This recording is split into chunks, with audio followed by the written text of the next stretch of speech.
अस्सलाम वालेकुम। आइए अपने क्लासरूम ऑब्जर्वेशन टूल के सेकंड सेक्शन की तरफ चलते हैं जो कि पॉजिटिव बिहेवियर एक्सपेक्टेशन से मुतालिक है।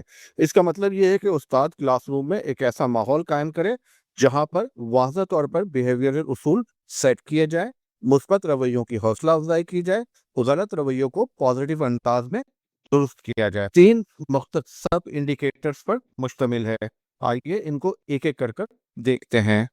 पहला इंडिकेटर जो है 2.1 कहलाता है, जिसके अंदर कहा जाता है कि teacher said career behaviour expectation from for classroom activities. इसका मतलब ये है कि उस्ताद क्लासरूम की सरगर्मियों के लिए वाज़ेह तौर पर उसूल बताता है। इसकी मिसाल हो सकती है कि उस्ताद बच्चों से उसूल कह सकता है कि भाई सब लोग हाथ उठाकर बात करेंगे, दूसरों की बात को सुनेंगे, ग्रुप वर्क के दौरान नज़्म व ज़ब्त कायम रखेंगे, यानी तमाम सोशल स्किल्स का मुजाहरा। इंडिकेटर 2.2 पॉजिटिव बिहेवियर से मुतालिक है, जो कि टैबलेट पे आपके इस तरह से लिखा होगा, the teacher acknowledge positive student behaviour, यानी उस्ताद तलबा के मुस्बत रवैयों को तस्लीम करता है। इसकी मिसाल हो सकती है कि उसको तस्लीम करने के लिए वो बहुत अच्छा कह सकता है, बहुत खूब कह सकता है, आपने बहुत अच्छा जवाब दिया। अगर किसी तलबा ने कोई अच्छा जवाब दिया है, मुझे अच्छा लगा कि आप सब खामोशी से काम कर रहे हैं, यानी आप पॉजिटिव बिहेवियर का मुजाहरा कर रहे हैं। उस पर उस्ताद जो है अपनी खुशी का इजहार कर रहा है। इसी तरह से इंडिकेटर 2.3 जो है वो जाहिर करता है, यानी वो कहता है कि द टीचर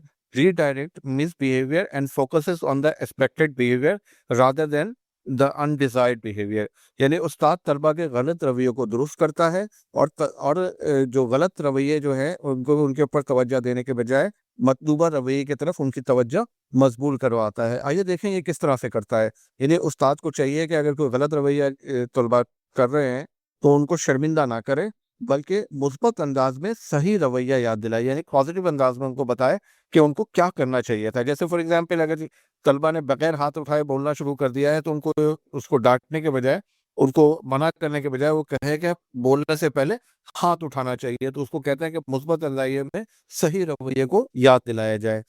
इनके स्कोरिंग की जो रेटिंग है वो लो, मीडियम, हाई के तहत की जाती है। इन 3 सतहों पे की जाती है इन तमाम इंडिकेटर्स को।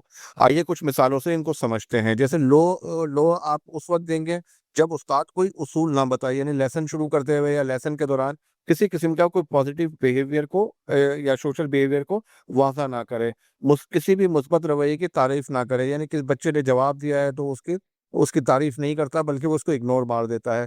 इसी तरह से कोई भी गलत रवैये के अंदाज को मुनफी अंदाज में दुरुस्त करे, यानी उनको डांट दे, उनको मना करे, तो वो आ जाएगा गलत रवैये को मुनफी अंदाज में उसको दुरुस्त करने के अंदर आ जाएगा। इस तरह से मिडिल स्कोर आप उस वक्त देंगे जब उस्ताद जो है वाज़ह उसूल बताएगा, मुस्बत रवैये को तस्लीम करेगा, गलत रवैये को मुस्बत अंदाज में दुरुस्त करेगा। लेकिन इसकी फ्रीक्वेंसी कहीं कहीं वो मिस कर रहा होगा, यानी सारे मौक़ों पे ऐसा नहीं कर रहा होगा, बल्कि वो 50% मौक़ों पे इन सारी चीज़ों को कर रहा होगा, तो उसको मिडिल स्कोर मिलेगा।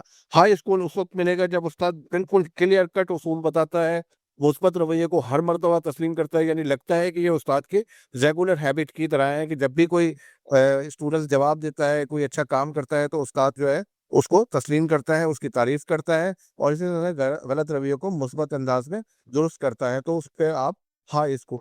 और आखिर में हम सब के लिए एक अहम पैगाम, यानी अच्छा टीचर या इफेक्टिव टीचर वो होता है जो कि जो कि क्लियर बिहेवियरल एक्सपेक्टेशन सेट करता है, पॉजिटिव बिहेवियर्स की हौसला अफजाई करता है और क्लासरूम में रिस्पेक्ट और डिसिप्लिन का माहौल पैदा करता है। और आप यकीन कीजिए ये सब चीज़ें बेहतर सीखने के माहौल को फ़रोग़ देते हैं, यानी क्लासरूम में एक पॉजिटिव लर्निंग एनवायरनमेंट बनाती हैं।